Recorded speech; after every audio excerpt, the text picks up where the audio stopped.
Welcome to another edition of Answers Network. I'm your host, Alan Cardoza, and each week this show will bring on special guests that can inspire, educate, and in some cases entertain, while bringing answers and options to making our lives happier, healthier, and more successful.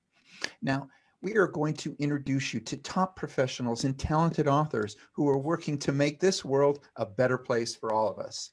Now, I'd really appreciate it if you could all do me a big favor. Please forward at least one of our shows to your social media group and to someone you know who can benefit from today's subject. This is one powerful way that we together can make a positive difference. Now, our topic today is going to be on mental health. And I think right now, anybody that is not living under a rock knows that there's a lot of things going on that have been changing out there. And that it really, nearly everyone who has sought help with their mental health has at least considered the concept of a therapist. And a good amount of people in the United States have standing appointments with mental health professionals, which has increased during these unprecedented times. These professionals have focused methods that they study and clients who book or are referred to these professionals with these specialized methods. Enter our guest today, Dr. Richard Lane, and his Neuroscience of Enduring Change. Dr. Lane is a clinical psychiatrist and psychotherapist trained in cognitive neuroscience and emotional research, focusing on the brain mechanisms of emotion, emotional awareness, and emotion regulation. His background in cognitive and affective neuroscience is now being integrated with his ongoing experience as a therapist and psychotherapy educator. Dr. Lane, welcome to Answers Network. Thank you so much. Delighted to be here. Yeah, it's very good to have you with us. If you could speak up just a little bit, because I can barely hear you. Oh dear. Okay. Oh, there we go. Is that okay? Yeah, much better. Okay.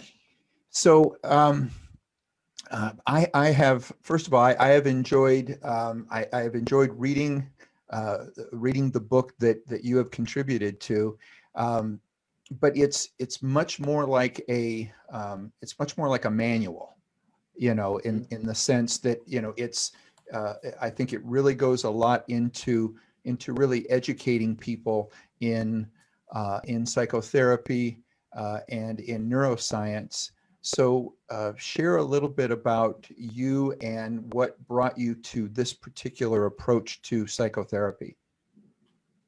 Right. Well, I've been interested in psychotherapy from a very early age. My father was a psychiatrist and psychoanalyst, so I kind of grew up, learning about that way of thinking. I got trained as a doctor and a psychiatrist and became fascinated with research on how emotions influence our health, and how the brain works and how the brain and body interact. And for many years, that was the focus of my research, while at the same time, I was a full-time faculty member at a medical school and training people how to do psychotherapy and how to do psychiatry. And then about 15 years ago or so, I started really thinking about how to take advantage of what I was understanding about the brain and applying it to psychotherapy. There are over 500 different types of psychotherapy. And, there's a real desire within the field to kind of hone in on what are the fundamentals and how does it really work and how can you do the work so that it leads to lasting change. And so I was interested in that just in general for the field, but also the psychiatry residents who are training in psychotherapy were really looking for answers, to address how do we understand how these different psychotherapies work. And so that was the basis for a major theoretical article that we wrote in 2015 in a leading neuroscience journal, where we capitalized on new understanding about memory, which is that memory is not a fixed thing. Memory can be updated and transformed. And what this is all about is how to take advantage of that fact to optimize therapeutic benefits. And emotion and memory have very important interactions. The things that we remember the best are highly emotionally charged.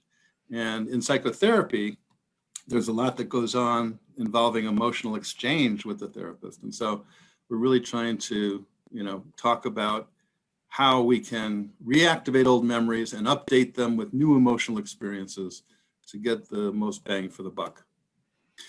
So one of the things that I've learned about memory, I think is very fundamental to this, is that memory, we think of it as having a record of the past, right? Mm-hmm. We record what happened. But, why do we do that? It's because we need it as a guide to the future, okay? And so whenever we enter a new situation, we automatically bring up old memories that orient us to predict what's going to happen in this situation, right? So old memories are living things in a sense, and they're not just the past. And so what we're really doing is we are working with memory to help people not only recall the past, but also update the emotional component of those memories. And we think that really will have an influence on how people perceive situations and respond to situations in the future.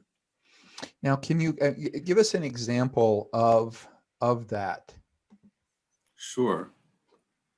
Right. So for example, if something happened in the past, maybe in your childhood, that you were very ashamed about, okay?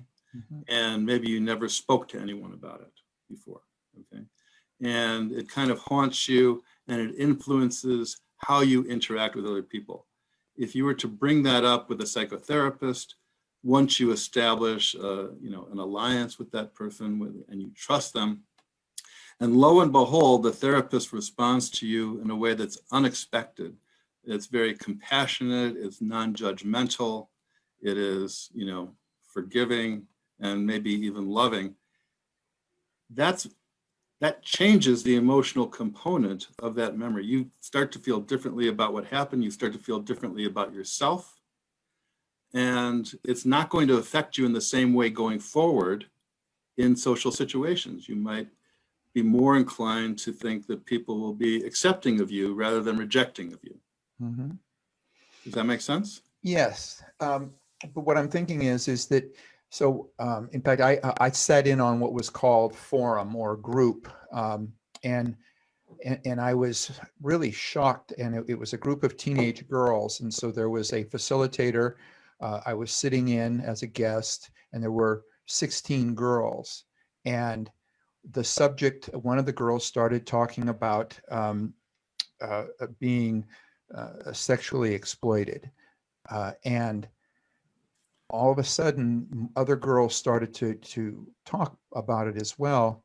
And before we were done, 15 of the 16 girls had been traumatized based on some sort of inappropriate sexual touching or something.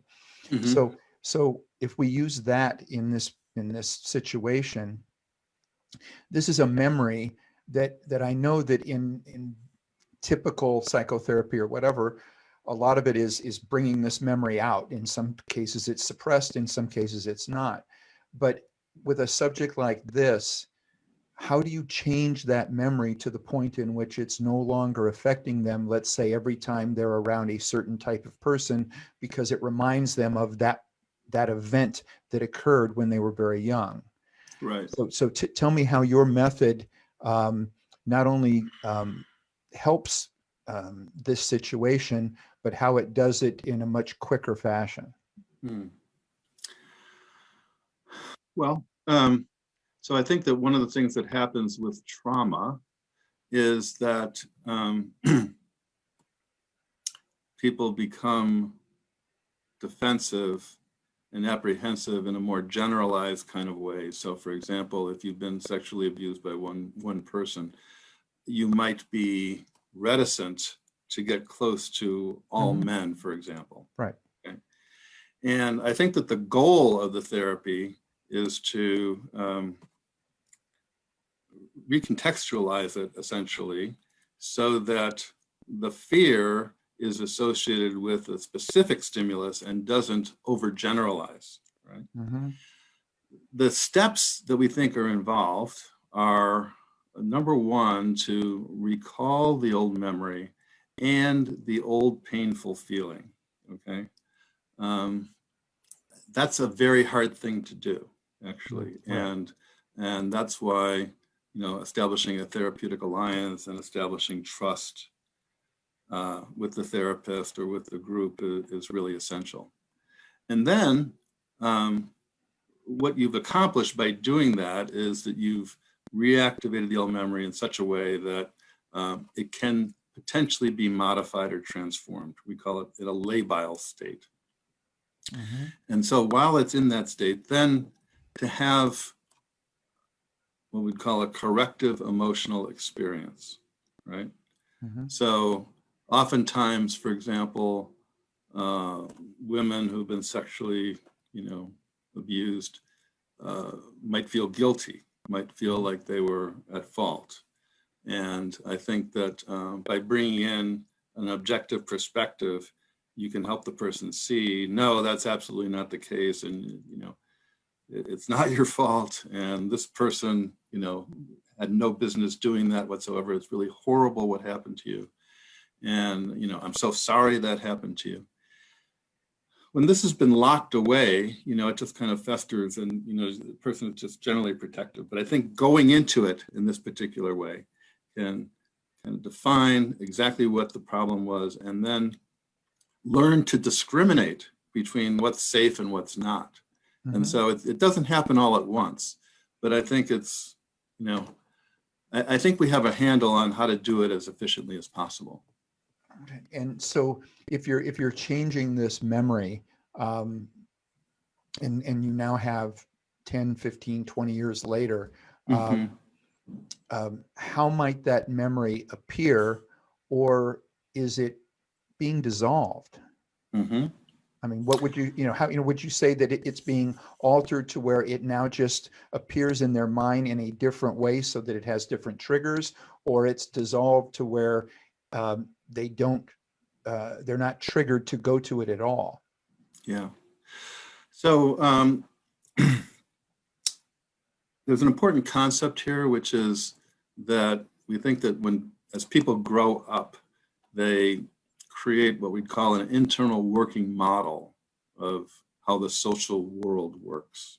Okay? Mm-hmm. And really what we're trying to do is we're trying to update that model and modify it for the better. Okay, so I had mentioned the first two steps: activate the old memory and the old painful feeling.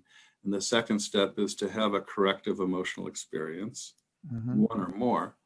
But then the third step is to practice new ways of construing the world and responding in a variety of different contexts so that it generalizes. Okay. And so I think that. Okay. So, I mean, so what would let me just clarify that the memory itself doesn't dissolve. The memory is transformed. In particular, we think the emotional component of the memory and the action consequences of the emotional component. And then the idea is that the more you practice it, the more natural it becomes. And so you can, certainly this kind of psychotherapy helps people to realize what's going on and to make different kinds of decisions. And the goal is to do that enough so that life becomes pretty normal again. Right. So that it's not being triggered because you've sort of gone over it so many times in a different context that it doesn't bring out the same negative reaction. Right. Okay. So for example, you might be in a situation where you might be triggered and you might be very afraid, but then because of therapy, you've learned to be compassionate towards yourself, to be, caring toward yourself, to be supportive. And to feel stronger and better able to handle the situation. And so those kinds of things will lead you to approach the situations differently. So, and while we're talking about memory, what's the difference between episodic and schematic memory, and how do they interact or contribute to our sense of self? Right. Those are terrific questions. So one of the reasons why we wrote our theoretical article in 2015 and elaborated on it in the book was that investigators here at the University of Arizona, Lee Ryan and Lynn Nadell and others have really shown that there's more of a connection between episodic and semantic memory than we previously realized. So episodic memory is the memory for a specific event. Mm-hmm. Okay. Semantic memory is generalized knowledge. Okay. And that's a kind of distillation of individual experiences. We use the example of, a young child seeing a little creature on the ground flying in the air and sees one, sees another, and over time it recognizes that there's some commonalities. One may be yellow, one may be red, one may be blue, but the concept distills out of a bird. Okay, that's semantic knowledge. Mm-hmm. That's generalized knowledge. That is a distillation of specific episodic memories, right? Now, schematic memory is a kind of semantic knowledge. It's generalized knowledge, but it has to do with kind of sequences of what transpires in situations. Okay? And we think that that is really especially important for the kind of issues we're talking about. Because I use the idea of the internal working model Right. of the social world. That is a kind of collection of schematic memories. Okay, and so how does it relate to the self? Well, I think that the core of the self really is our emotions. Okay? Right. And so these schemas are basically influencing how we perceive the situation and how we respond. And that is directly related to our sense of self. Mm-hmm. Okay. Makes sense. We have a question coming in, and again, Mm-hmm. I want to thank those people that take the time to send in questions, either to call in, to instant message, email, however you do it. We really appreciate the fact that you take the time to send these questions in. This one reads, my cousin has had serious bipolar issues all of her life. When she is on her medication, she is able to cope, but she hates how it makes her unable to function normally. The result is that periodically she stops taking it, only to slowly inch back into her depression and anxiety. What is your opinion about this condition, and is there any hope for enduring change for this condition? And this is from Alice in New York. Well, it's a great question. But manic depressive illness or bipolar disorder is a very serious condition associated with high suicide rates, et cetera. It's the most genetically loaded or determined psychiatric condition that we have. And it is, what she's describing is not at all uncommon. That when you take medications, it can help stabilize mood and help stabilize behavior so that people are not as at much risk, but they don't feel as good, right? Mm-hmm. So that is a question of kind of optimizing the medication management. And, I think fortunately we have a number of different medications that can be tried that are mood stabilizers. With regard to enduring change, I just want to clarify that when we're talking about enduring change, we're talking about the psychotherapy component, right, of treatment. The medications are very, very important in helping to stabilize symptoms and reduce symptoms. But then it comes back to that old internal working model that people have. What's the nature of the relationships that people have, right? And that needs to be worked on in psychotherapy. Medication alone is not going to address that problem of recurrent maladaptive patterns in relationships. Now let's talk about the neuroscience of enduring change. One of the things that I was really interested in when I was reading it is that this seems to be a method that gets to the heart of things very quickly, and focuses on a specific area, and for lack of better terms, clearing that. Share a little bit about the differences of what you're doing now with the neuroscience of enduring change, and how that differs from maybe more traditional psychotherapy, where people can be in psychotherapy for years. Yeah.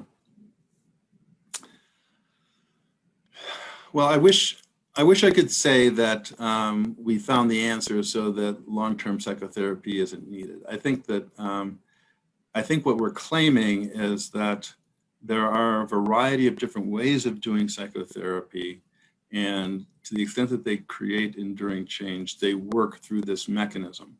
But I think that the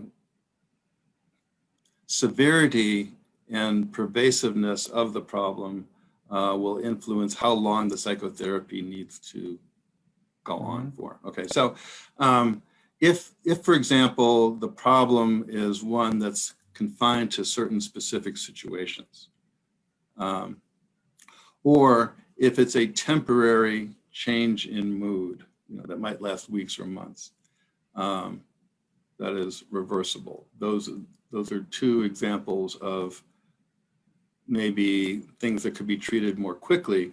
Whereas if the problem is one that goes across different situations, right, and has been going on for a long time, then longer term therapy on the range of a year or two may be needed.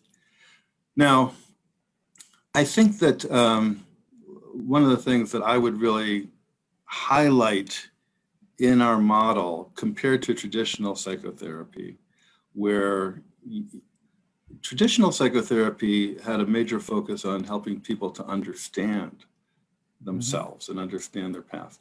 And I think that we now realize that understanding or insight is not enough to bring about change, okay? You also have to have new experiences, new corrective emotional experiences. And so I think that is really the key ingredient in bringing in active emotional arousal. You have to go through the pain. You have to arrive before you can leave. Okay. But I think the recognition of that really facilitates getting into it sooner rather than later, and transforming it sooner rather than later. And so I think that's the antidote to endless therapy, where you're just talking about whatever comes to mind, but there isn't a real active attempt to correct what's wrong. All right.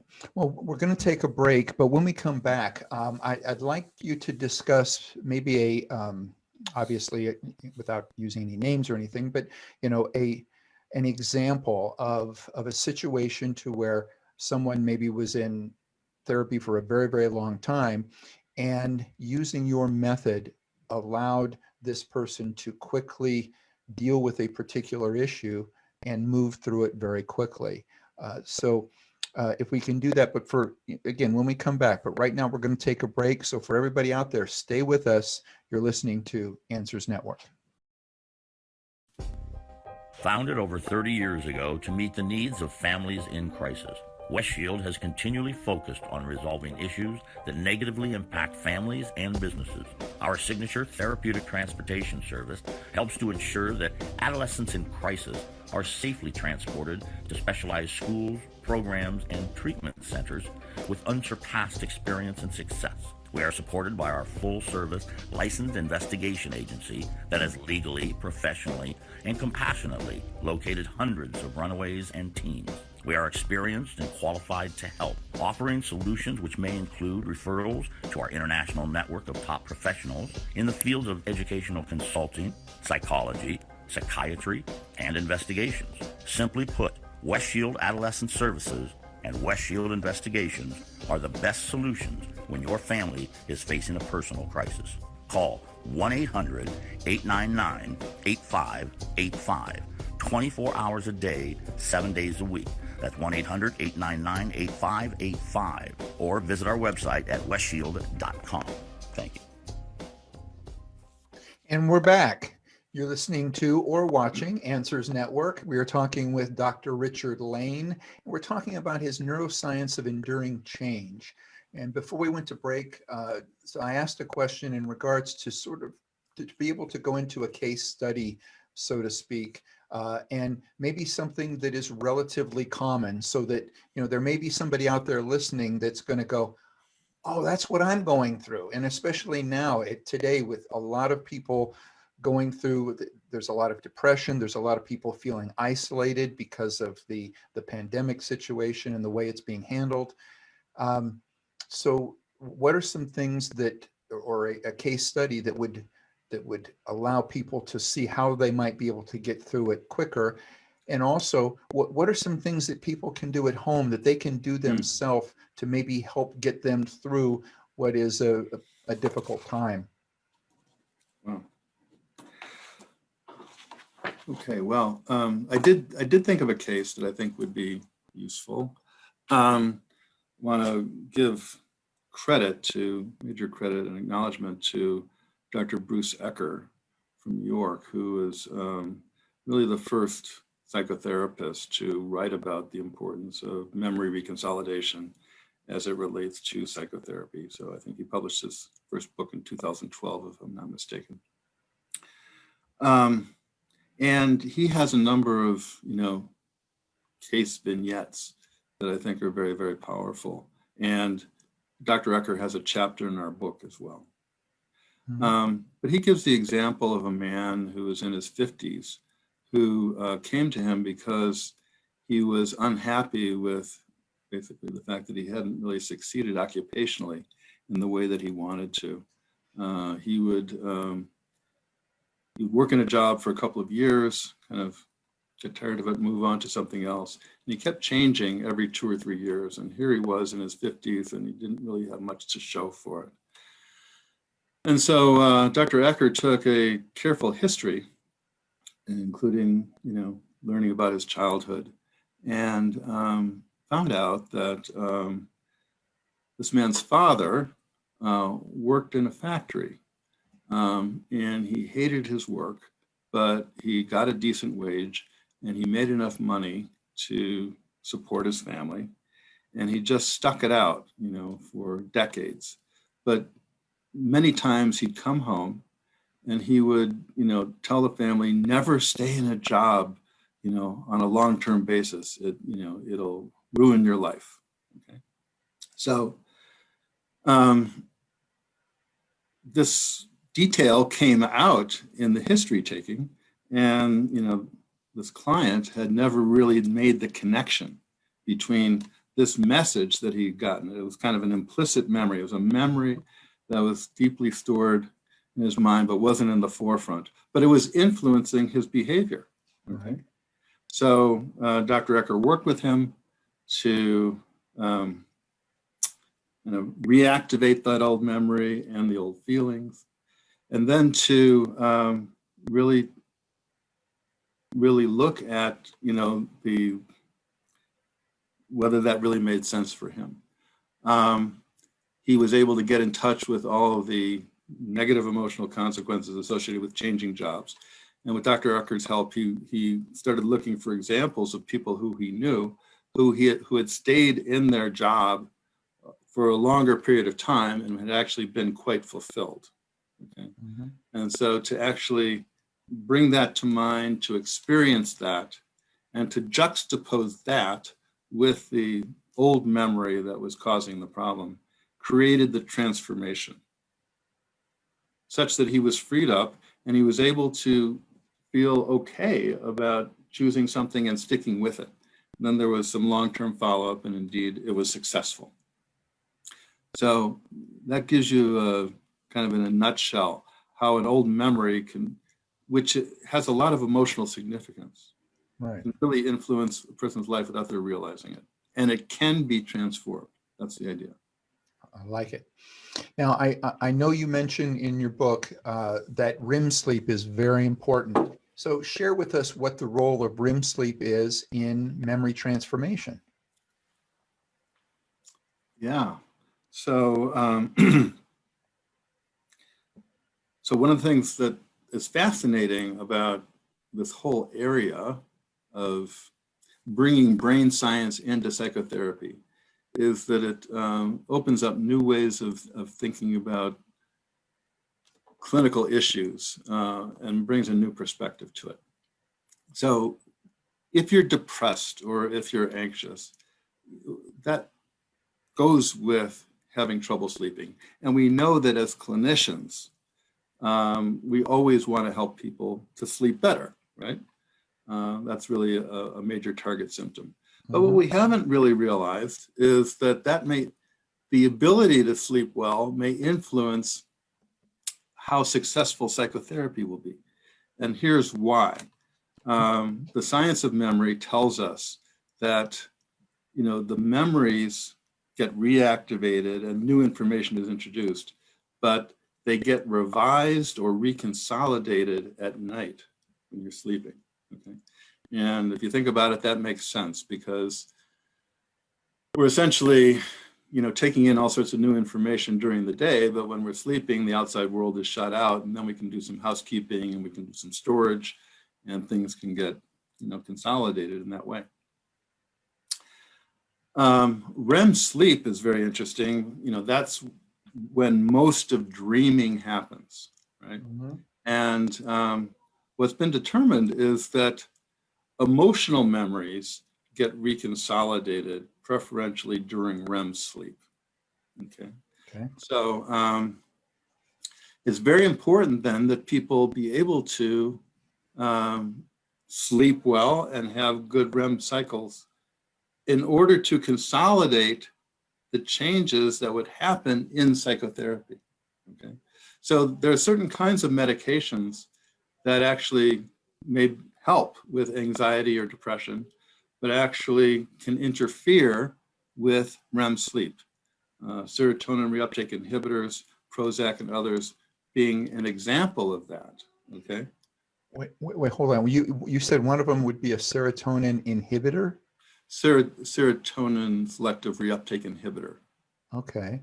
Yeah. I'm wondering why, if somebody's depressed, you would want to inhibit serotonin when the probability is they're probably not making enough.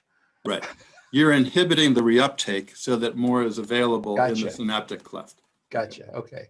But the point is that you may need, and I'm not telling people to change their medications without talking to their doctor. Okay. Gotcha. But an implication here is that, we work in treatment in phases, and the first phase is, oftentimes start medication, get symptoms under control, and then once you're in a more stable state, then look at predisposing factors that may be contributing to the possibility of relapse, okay, in that more second psychotherapy phase. And that's where the medications that you're on could interfere with progress in reconsolidating memories in psychotherapy.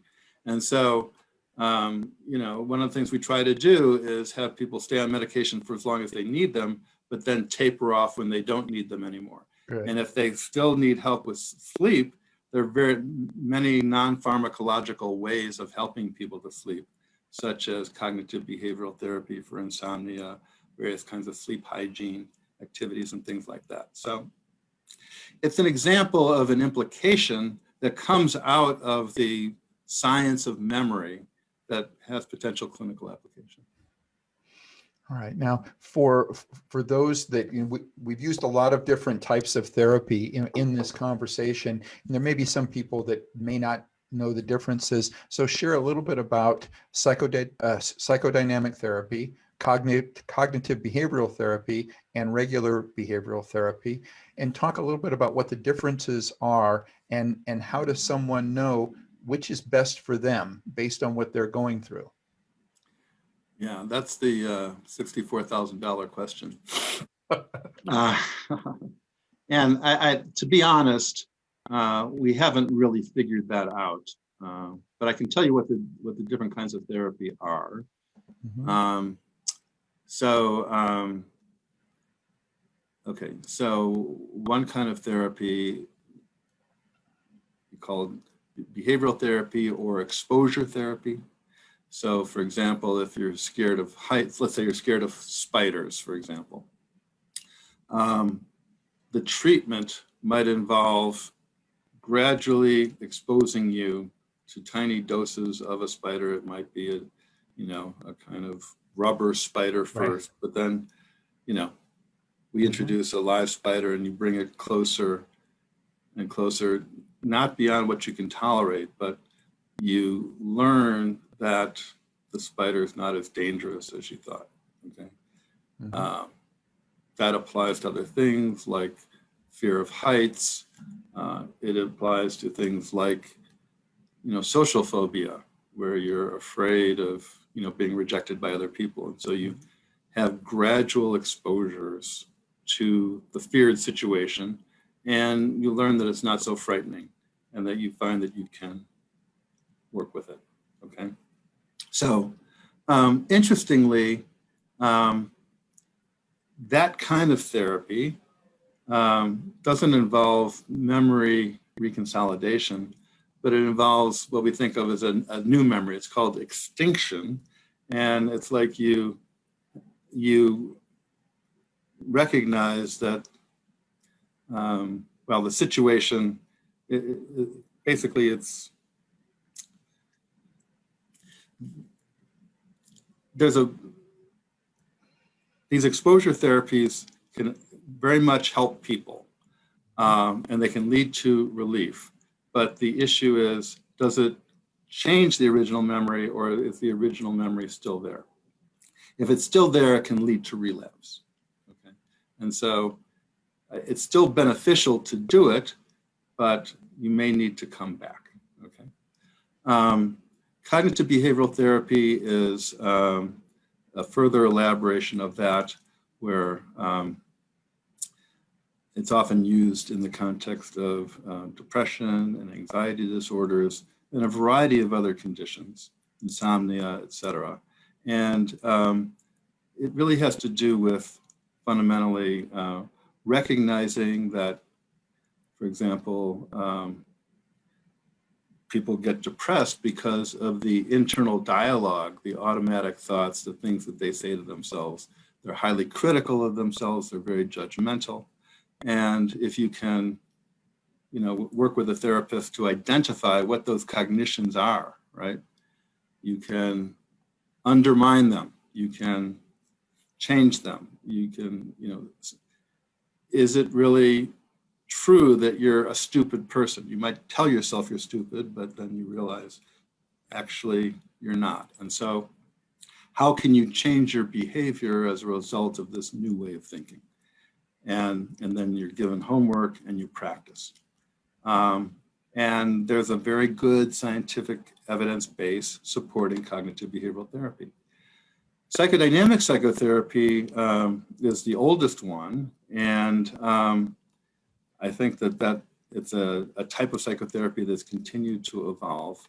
I think that there is an indication for that when people have problems that transcend different situations and that are enduring trait characteristics of the person. And that kind of therapy may go on for a year or two or three. But the whole, from our perspective, the whole memory reconsolidation concept would apply.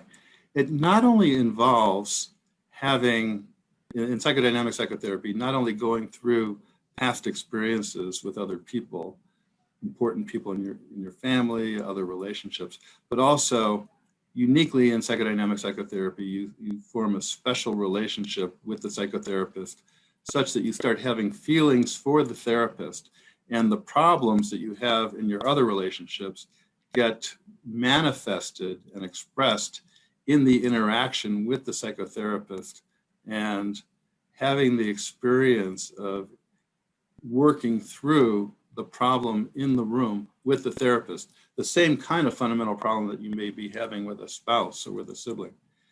That is very, very powerful, and we think leads to enduring change and works by a memory reconsolidation mechanism. We have another question that's coming in via email. This one reads, I'm actually quite frightened regarding the effects of this continued lockdown will have on our youth and our seniors. Something has shifted and people are more distant and fearful of each other. How do you think this long period of distancing is going to affect everyone moving forward, who I feel really need close social and physical contact to stay emotionally healthy? And this is from Brandy in California. It's really an excellent question. And there's no question that COVID and all the restrictions associated with it have really taken an enormous toll. I think, fortunately, there's light at the end of the tunnel with, vaccination rates, being as high as they are, and there will be a return to normality, hopefully toward the end of the year.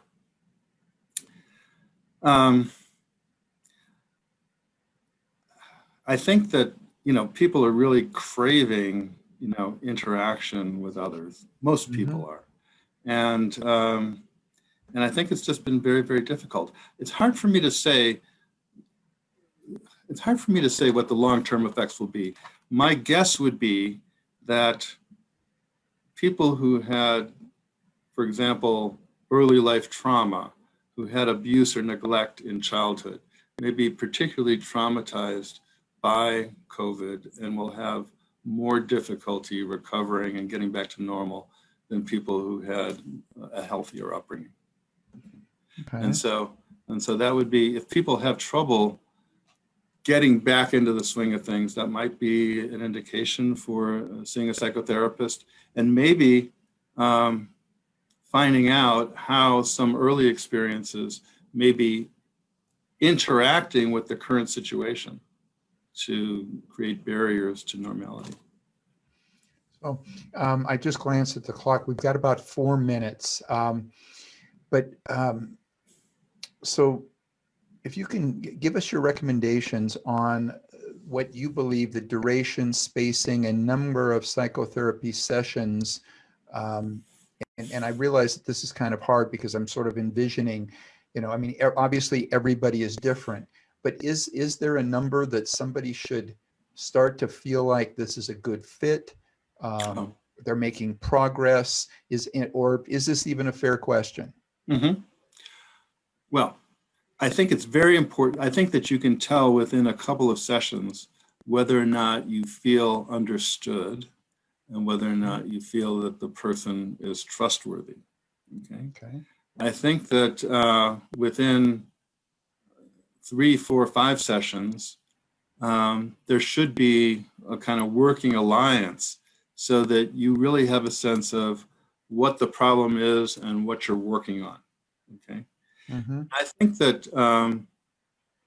think that shorter term therapy is really a desirable goal, something in the 16 to 20 to 24 sessions to really try to get something accomplished in that time period. I think is very often very doable. Well, and I like that because one of my companies, we did behavioral consulting for families, and my approach was, and I explained to them, I said, if you're utilizing someone like us at that time, I said, if they're not planning to wean themselves off within about 12 to 16 weeks, And it doesn't mean that will have to happen, because Mhm. you don't know what you're going to get into. But if you're not starting out planning that way, I have a concern. So, Mhm. I'm right with you in the sense that, I think that part of it is that I don't know that we're doing anybody any good if we're making them dependent upon somebody else. When you have somebody that's been going for 10 years and it's like, maybe now you're just dependent on that person. Yeah. So we need to be empowering people also, is at least my feeling. I think that dependency or vulnerability needs to be temporary. And I Yeah. think it's really important for the therapist to be fostering resilience and independence from the get-go. But very importantly, you have to arrive before you can leave. So you have to kind of bring down the barriers and open up and share to allow yourself to have the kind of corrective experiences that can then send you on your way. So, and again, and going back to memories, because it's been very intriguing to me, as I was reading your work. And at one point you mentioned memories just being erased, and there's the thoughts in my mind and the detective in me is I'm thinking about, you know, is there a concern of, if we're erasing a memory, is there a concern of the possibility of people placing false memory? I mean, what are some of the issues that you're having to look at or deal with? Because we're touching on, I think, a very delicate situation when we're dealing with people's mind. That's true. We're not at the point where we can erase memories. Okay. That can be done in animal models with drugs, but those drugs aren't safe in people. Okay. But I think that what is true is that there are such things as false memories, and some of the same mechanisms that contribute to false memories also contribute to psychotherapy change. Not that it's false, but it really has to do with the malleability and non-permanence of memories. And so what we're trying to do in psychotherapy is taking advantage of that phenomenon to get the best possible outcome. I appreciate that. Time has flown by. Richard, thank you so much for taking your time. And is the book available for people to get? And if so, what is the best way for them to get it? Either directly from Oxford University Press, or it's available on Amazon. Okay. All right. And if anybody would like to get in touch with you, what is the best way to do that? I have a website at the Department of Psychiatry at the University of Arizona. Okay. And so there's background information on me, and my email address is lane@email.arizona.edu. All right. And if you're driving out there and don't try to write that down, we'll make sure that all that information is on our website at answers.network. So, Richard, thank you so much for taking the time, and not just for coming on the show, but for writing the book, because folks, there is a lot of information in this. And it isn't just Richard. There's a lot of very, very bright and dedicated people that have put information together with a focus on being able to help people lead greater lives. That's right. Absolutely. Thank you very much. Right. You're very welcome. And now for everybody out there, join us next Monday when our guest will be Columbus Short to discuss his new book, Short Stories, the autobiography of Columbus Short. 15 years ago, he was one of Hollywood's brightest rising stars. Unfortunately, personal issues surrounding drug use kept him from reaching his full potential. In our interview, Columbus is going to share not only details of his journey from childhood to Hollywood, but he's going to explore how even the most checkered of pasts can create a different person with the right amount of will and drive, especially when it comes to fulfilling your true destiny. So you're going to want to check that out. And please visit our archives of past interviews at answers.network, or you can subscribe to our show through iTunes, iHeartRadio, Spotify, Stitcher, YouTube if you want to see us, Spreaker, SoundCloud, and many other popular podcast platforms. And if you like what you hear, please leave a review. It will help us reach more people, and I want you to know we greatly appreciate it. And please, not just our show, but any show that you believe that is providing positive information, share it with other people, get the word out.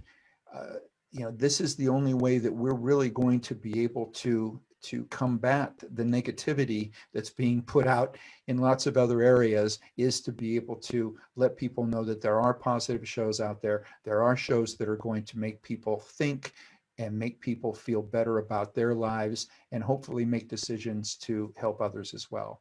So for everybody out there, be good human beings, and be with us again next week on Answers Network.